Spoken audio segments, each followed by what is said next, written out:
Hello po guys. So my name is Jaylin. Married po ako sa Croatian citizen. So sa mga nagtatanong po, ano po yung mga requirements or ano ang process kung paano ikasal dito sa Croatia with your Croatian fiancé. So may dalawang requirements lang po. Ito po, yung birth certificate nyo and senomar nyo. And dapat po naka-apostil po yan sa DFA sa Pilipinas. Napaka-importante po niyan. After po nun, ipapatranslate nyo po siya dito sa Croatia sa court translator. Mabilis lang po, yung sobrang bilis lang po, nun makukuha nyo na po yung papel with translation. So, after po nun, kailangan nyo po siyang isubmit within 30 days sa registrar office. And with your date of wedding para makaprepare din po sila. Then, sasabihan kayo ng registrar na bumalik kayo on your wedding date.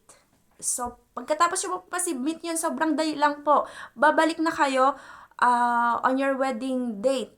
Kailangan nyo pong magsama ng dalawang witness nyo. Yung dalawang witnesses nyo, kailangan din po nila ng ID. Kailangan, yun po, importante po, yun, na dapat hindi nila makalimutan. Tapos, kailangan nyo din po ng translator. So, kung sino po yung nag-translate nung birth certificate nyo at senomar nyo, kailangan nyo po siyang sabihan na mag-attend sa kasal nyo. Kasi napaka-importante po nun, lalo't foreigner tayo. And kailangan din po yun kung ang witness nyo is Filipino din. Kailangan po ng translator kasama na po yung magkakasal sa inyo. Ang magkakasal po sa inyo is yung nasa registrar. Yung registrar na nag-assist sa inyo, siya po mismo yung magkakasal sa inyo.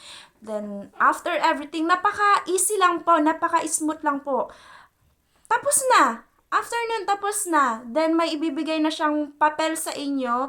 May bibigay siyang papel sa inyo,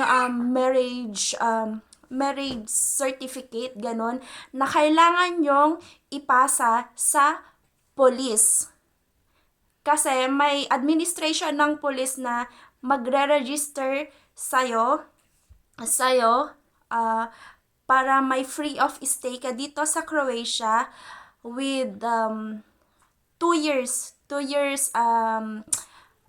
free of stay. Bibigyan ka nila ng ID under your husband, like 2 years temporary stay, and that's renewable kasi nga married ka sa Croatian, so free stay, ganun.